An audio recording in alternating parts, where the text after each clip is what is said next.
नमस्कार दोस्तों, मेरे channel real life and DIY में आपका स्वागत है। आज की वीडियो में मैं आपको आमलकी एकादशी की पूजा कर दिखाऊंगी। आमलकी एकादशी की पूजा आंवले के पेड़ में किया जाता है।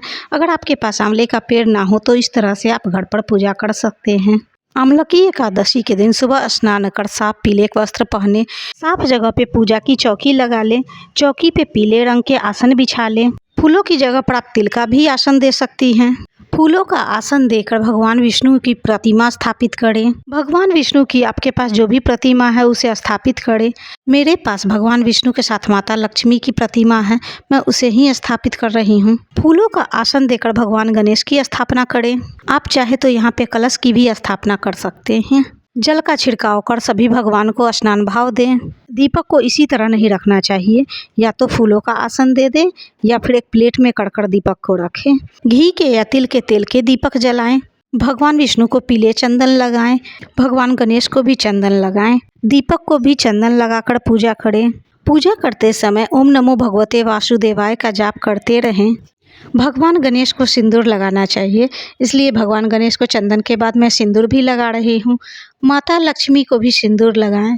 सिंदूर 3 या 5 बार लगाएं। माता लक्ष्मी को जब सिंदूर लगाएं तो जो उंगली में सिंदूर लगा रहे उसे अपनी मांग में लगा लें। अगर आपके पास जनेऊ है तो आप भगवान विष्णु और भगवान गणेश को भी जनेऊ चढ़ाएं। मेरे पास एक ही जनेऊ है, इसलिए मैं भगवान विष्णु को चढ़ा रही हूँ और भगवान गणेश को कलावा चढ़ा रही हूँ। अगर आपके पास फूलों की माला है तो फूलों की माला भी अवश्य पहनाएं। अगर आपको आंवला का वृक्ष ना मिले तो इस तरह से आप आंवला मंगाकर आंवला की भी पूजा कर सकती हैं। अभी आंवला मिलना थोड़ा मुश्किल होता है, अगर ना मिल पाए तो आप आंवले के मुरब्बा भी चढ़ा सकते हैं। पूजा की चौकी पर 5 या 7 आंवले को इस तरह से प्लेट में रखें। जल का छिड़काव कर स्नान भाव दे, चंदन लगाएं। पेड़ ना होने के कारण आंवले की ही पूजा कर रही हूँ। मैं यहाँ हल्दी भी चढ़ा रही हूँ। भगवान विष्णु को पीले फूल चढ़ाएं। माता लक्ष्मी को लाल फूल चढ़ाएं। अगर लाल फूल ना मिले तो कोई भी फूल चढ़ा दें। आंवले को भी फूल चढ़ाएं। भगवान गणेश पर भी फूल चढ़ाएं। भगवान विष्णु को आंवला भी चढ़ाएं। एक दिन पहले दशमी के दिन ही तुलसी पत्र तोड़ कर रखें। तुलसी के पत्ते भगवान विष्णु को भी चढ़ाएं। आंवले को भी चढ़ाएं। ऋतु फल चढ़ाएं।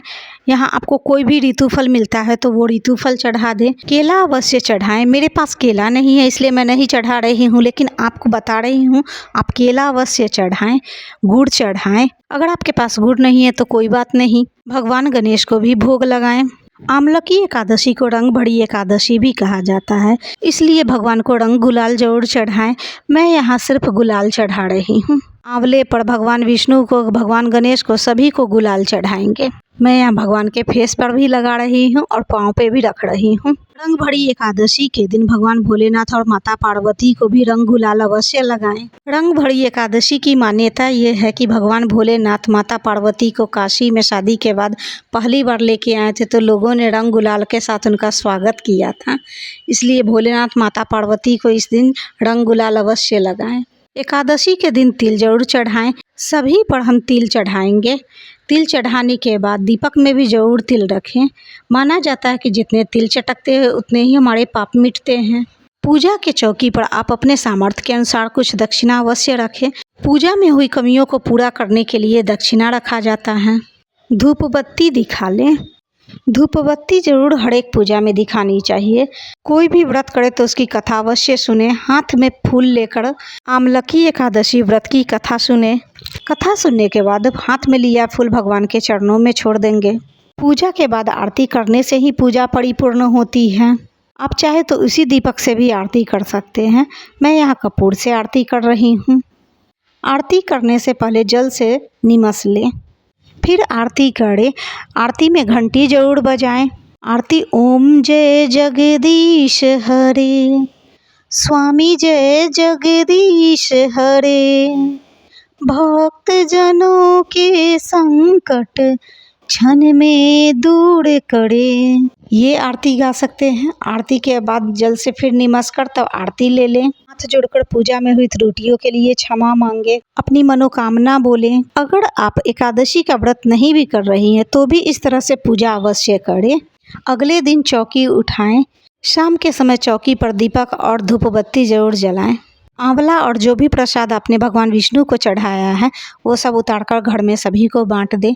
ये जो 5 आंवले की आपने पूजा की है वो ब्राह्मण को दान कर दे। साथ में दक्षिणा जो आपने चढ़ाया उसे भी ब्राह्मण को दे दे। अगले दिन स्नान के बाद चौकी उठाएं।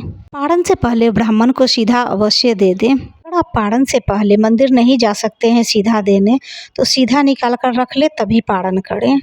इस तरह से अमलकी एकादशी की पूजा घर पर आप आसानी से कर सकते हैं। आशा है मेरी वीडियो पसंद आई होगी। ओम नमो भगवते वासुदेवाय नमः।